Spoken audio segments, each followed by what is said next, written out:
Яңалыклар вакыты үз эшен башлап җибәрде. Студияда Алсу Нуриева, исәнмесез? Татарстанда мәҗбүри вакцинация үткәрүдән баш тарттылар. Человек должен уметь отставить свою позицию. Әлмәтләрнең бушка ярдәм алу мөмкинлеге бар. Bu mesele en birinci indi okulu meselesi boyunca яңа закон çıktı bizden. Ознакайда умартачылык мәсьәләләре буенча киңәшмә узды. Бүгеннән Россиядә Instagram социаль шелтәре эшчәнлеге туктатылды. Аның сәбәбе бу социаль шелтәрдә россиялеләргә каршы һәм күмәк тәртипсезлеккә күп санлы өндәүләр таралу. Шул вакытта Instagram аша Россия гражданнарына шул исәптән Россия хәрбиләренә карата көч куллануга чакырган мәгълүмати материаллар таратылуда. Шуңа бәйле рәвештә Россия Федерациясе Генераль прокуратурасы Роскомнадзорга Instagram социаль шелтәренә керү мөмкинлеген чикләү, шулай ук метаны экстремистик оешма дип тану турындагы таләпне җибәрде. Instagram социаль шелтәрен блокировкалау Россия гражданнарының беренче чиратта балаларның һәм яшүсмерләрнең психологик сәламәтлеген саклау өчен кирәк. Бу хакта Роскомнадзорның дәүләт хезмәтләре порталын кулланучыларга тараткан хатында әйтелә. Луч телекомпаниясының Instagramдагы аккаунты шулай ук эшләүдән туктый. Хәзер безне ВКонтакте, Одноклассники шелтәрендә таба аласыз. Безгә шулай ук Telegram каналга да кушылырга чакырабыз. Бүгеннән таҗлы вируска каршы мәҗбүри вакцинация мәҗбүри түгел. Бу турыда Роспотребнадзорның Татарстан Республикасы идарәсе башлыгы Марина Потяшина хәбәр итте. Әлеге карарның ничкәлекләре хакында алдагы материалда. Узган атнада Татарстанда таҗлы вирус белән авыручылар саны 41%-ка кимегән. Республика халкын яңа коронавирус инфекциясенә каршы иммунизацияләүне анализ COVID-19-га каршы мәҗбүри вакцинацияләнергә тиешле гражданнар категорияләре арасында коллектив иммунитет дәрәҗәсе 80%-тан арткан. Моны Роспотребнадзорның Татарстан Республикасы идарәсе башлыгы Марина Потяшина билгели. Шуның белән бәйле рәвештә республиканың баш дәүләт санитар табибы гражданнарның аерым категорияләре өчен COVID-19-га каршы мәҗбүри вакцинация үткәрү таләбе үз көчен югалткан дип тану турында карар кабул итте. Исегезгә төшерәбез. 2021 елның 11 октябреннән башлап республикада 60 яшь һәм аннан өлкәнрәкләр, шулай ук медицина, мәгариф һәм социаль учреждениялар, транспорт оешмалары һәм энергетик өлкәсе, сәнәгать һәм төзелеш предприятиеләре, авыл хуҗалыгы оешмалары, хокук саклау органнары, дәүләт һәм муниципаль хезмәткәрләре өчен мәҗбүри вакцинация игълан итү турында карар кабул ителгән иде. Бүгеннән ул вакытта вакцинация сатмау аркасында эштән читләштергән кешеләр яңадан эш урыннарына кайта алалар. Асамирова яңалыклар вакыты Луч телекомпаниясе. Экспертларның бәяләве буенча россиялеләрнең 3-тән 2-се юридик яктан белемсез. Алар проблемалар булган очракта кешеләр ешрак аларны судта хәл итү урынында кухняда утырып сөйләшәләр дип ассызыклый. Сәбәп бәлки хокукый ярдәм хезмәтенең арзан тормавындадыр. Әмма юридик ярдәмне бушлай да алырга була. Тулырак алдагы материалда. Россиядә юрист һөнәре 1758 елда Мәскәү дәүләт университетында укыта башлыйлар. Бу ел Россия империясендә юрист белгечлеге туган ел булып санала. Хәзерге вакытта Россиядә түләүсез юридик ярдәм күрсәтү системасы барлыкка килү юлында. Бу процесска дәүләт тә, адвокатура да, иҗтимагый оешмалар да үз өлешен кертә. Хокукый яклау гражданнарның һәм юридик затларның бузылган хокукларын яңадан торгызуга юнәлдерелгән чаралар комплексы. Мондый чаралар судта да, судтан тыш тәртиптә дә гамәлгә ашырылырга мөмкин. Анастасия Кузнецовага балачактан ук дөньяны бераз гына булса да яхшырак итү өчен гаделсезлеккә каршы көрәшергә ашый. Ул бу теләкне саклап кала һәм нинди һөнәр сайларга дигән сорау барлыкка килгәч, бу юнәлешне сайлый. В детстве я очень любила бумажки. Балачакта мин кәгазьләрне бик яраттым. Миңа аларны күчерү, әтиемнең кичкенә генә мөхөре бар иде. Документларга шул мөхөрне куюым, нәрсәдә булса ул документларга язуым ошый иде. Минем кичкенә генә кара чемоданым бар иде. Мин анда аларны күчереп, яңадан чыгарып уйный идем. Складывала. Хәзер дипломлы юрист булгач төрле оешмаларда эшләп әлеге һөнәр сайлавым дөрес булды дип саныйм. Бүген безнең илдә юристлар аз түгел. Алар арасында көндәшлек зур. Әмма теләсә кайсы эштәге кебек профессионаллар югары бәяләнә һәм өстенлеккә ия. Шуңа күрә Анастасия фикеренчә, эшеңдә һәм тормышта лаеклы урын алу өчен күп көч һәм вакыт куярга, бер сүз белән әйткәндә, чын профи булырга тырышырга кирәк. Человек должен уметь отставить свою позицию и прям быть в ней уверен. Кеше хәтта төнлә уятып сорасалар да үз позициясен ни өчен яклавын һәм башка кеше кабул иткәнче дәлилли алырга тиеш. Үҗәтлек, максатчанлык һәм белемгә даими омтылыш юристның турыдан-туры мәҗбүри характеристикалары. Настойчивость, целеустремленность и постоянная тяга к знаниям – это прям обязательные характеристики юриста.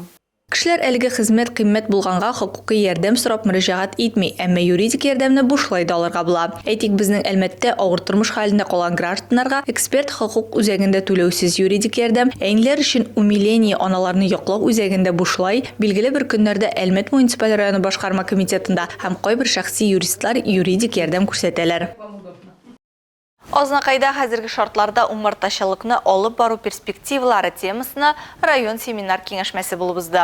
Анда агымдагы ел мәсьәләләре хакында сөйләшү алып барылды. Илмира Шәрифуллина дәвам итә.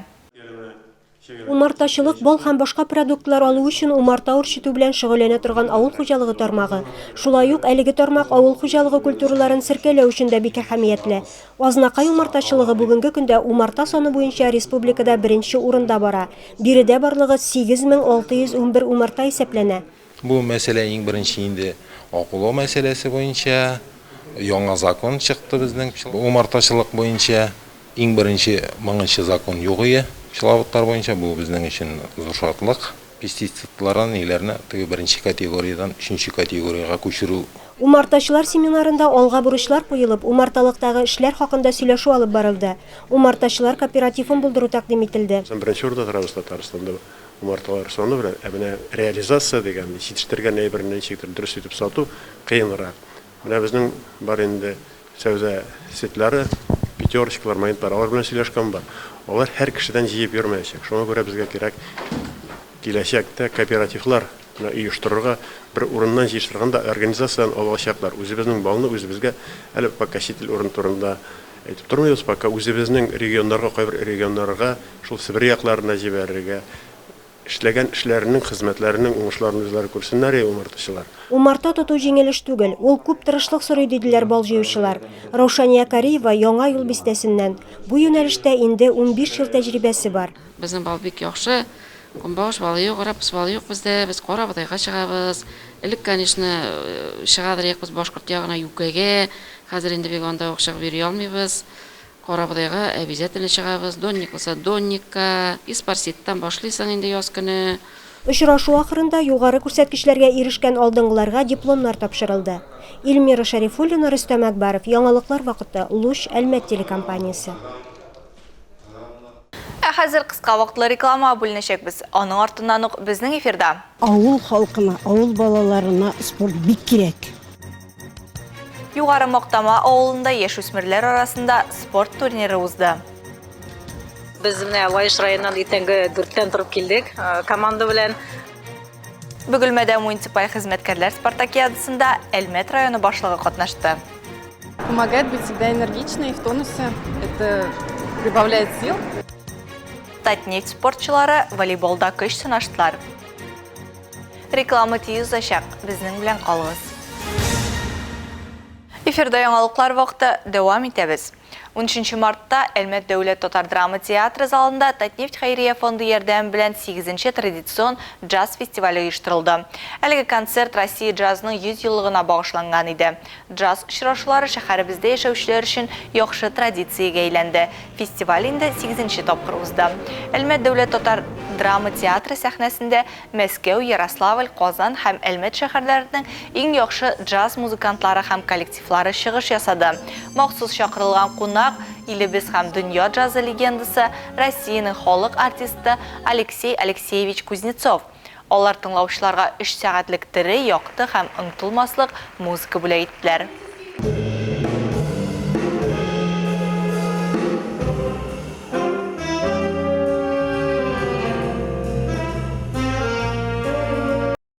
Бөгелмә җирлеге Татарстан Республикасының төрле районнарыннан килгән 38 команданы берләштерде.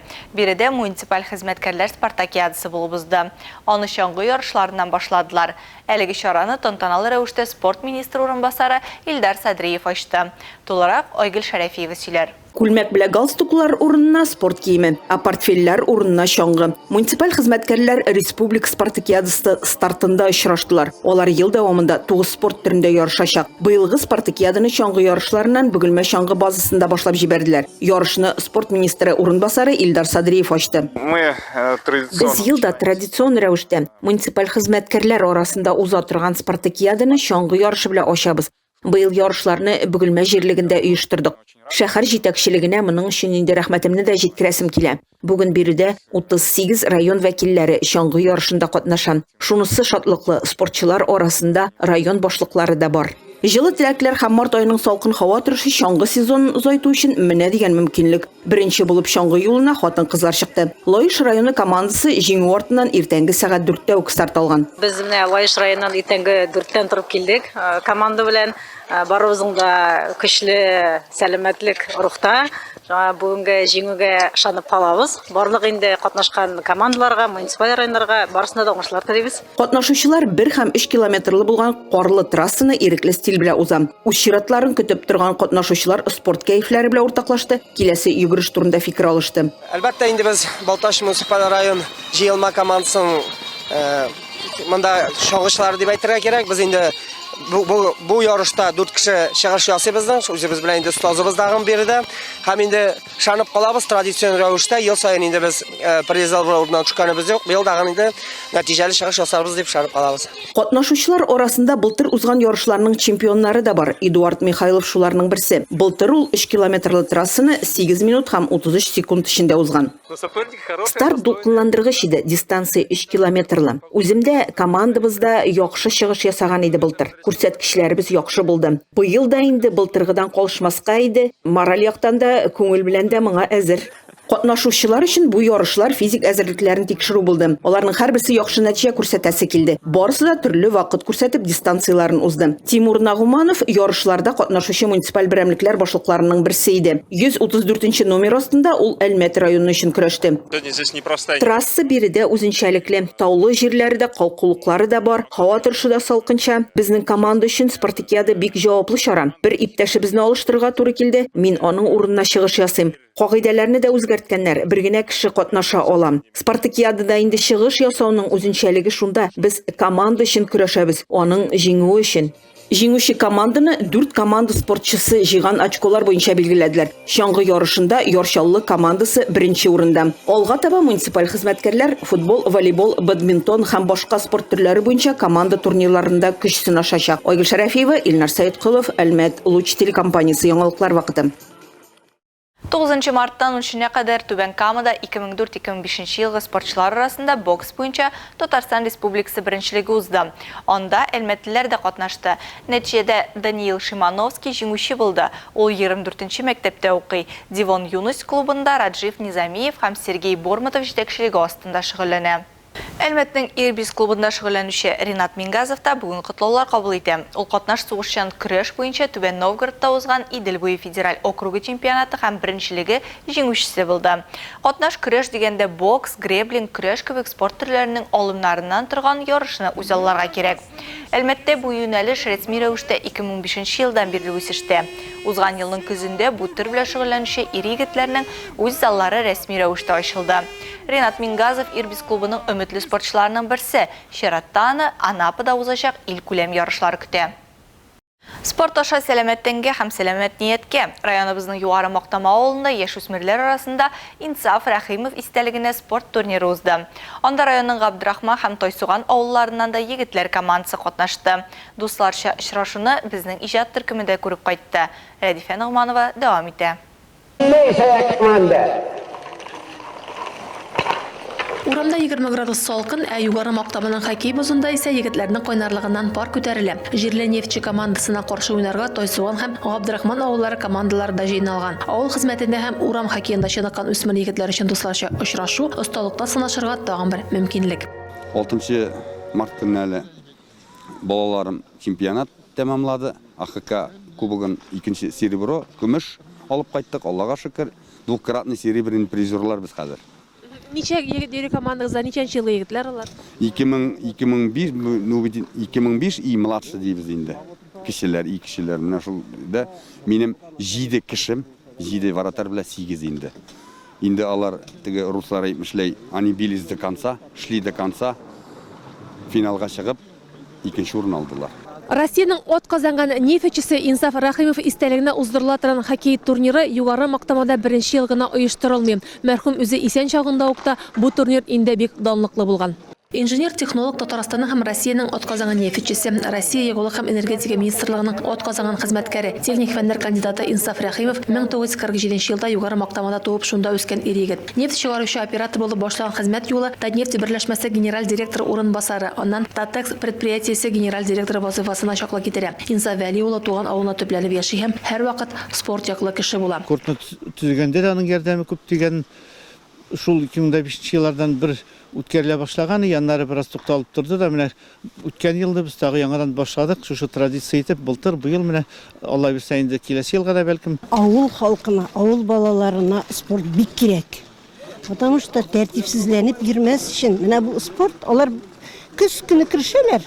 Шушыны заливай итәргә, кардан керәргә, мин инде тәрәзәдән карап торучы барсында. Заливай итеп, шунда көн-төн мәш киләләр алар. Укудан ниткән вакытта, буш вакытларында. Кыз балалар да шунда, малайлар да шунда бөтенесе бергә шуалар.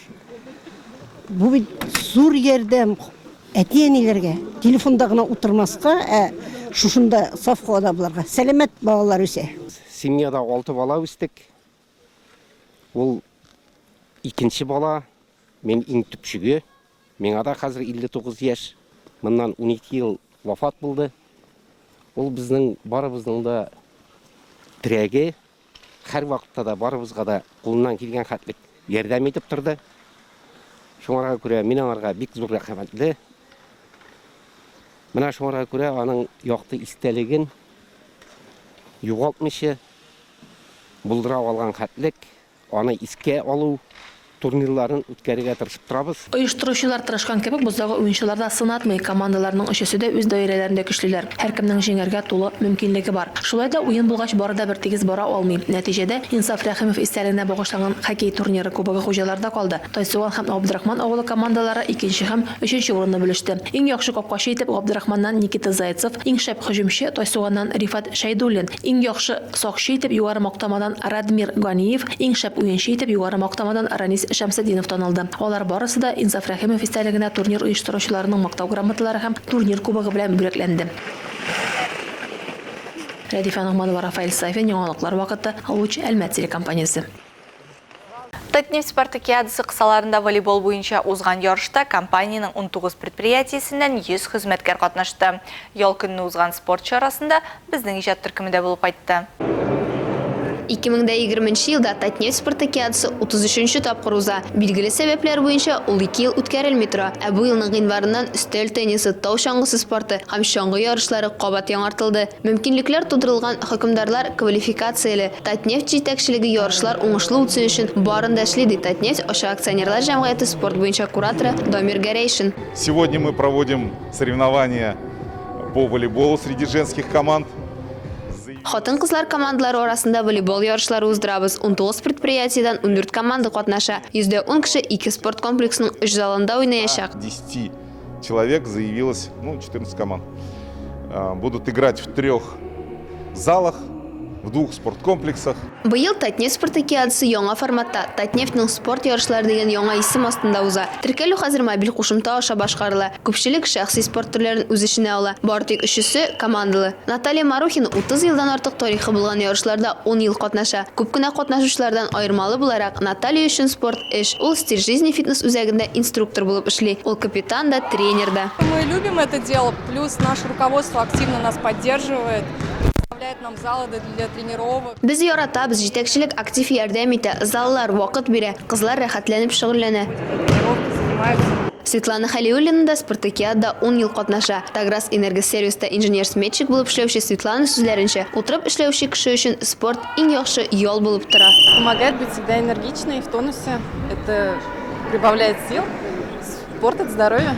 Барлыгы катнашучылар 11 спорт төрендә көч сынаша. 22 гыйнвардан 29 сентябрьгә кадәр Татнефтьнең спорт ярышлары катнашучылары бадминтон уйнаячак, йөзү, милли көрәш, җиңел атлетик кроссында үзләрен сынап караячак. Лина Хәсәншина, Тимур Туманов, яңалыклар вакыты, Луч Әлмәт телекомпаниясе. Бу сезгә ишеткерәсе соңгы мәгълүматыбыз иде. Мин Алсу Нуриева һәм монтаж операторы Олия Байрамалова сезнең белән сау булашабыз. Киләсе очрашларга кадәр.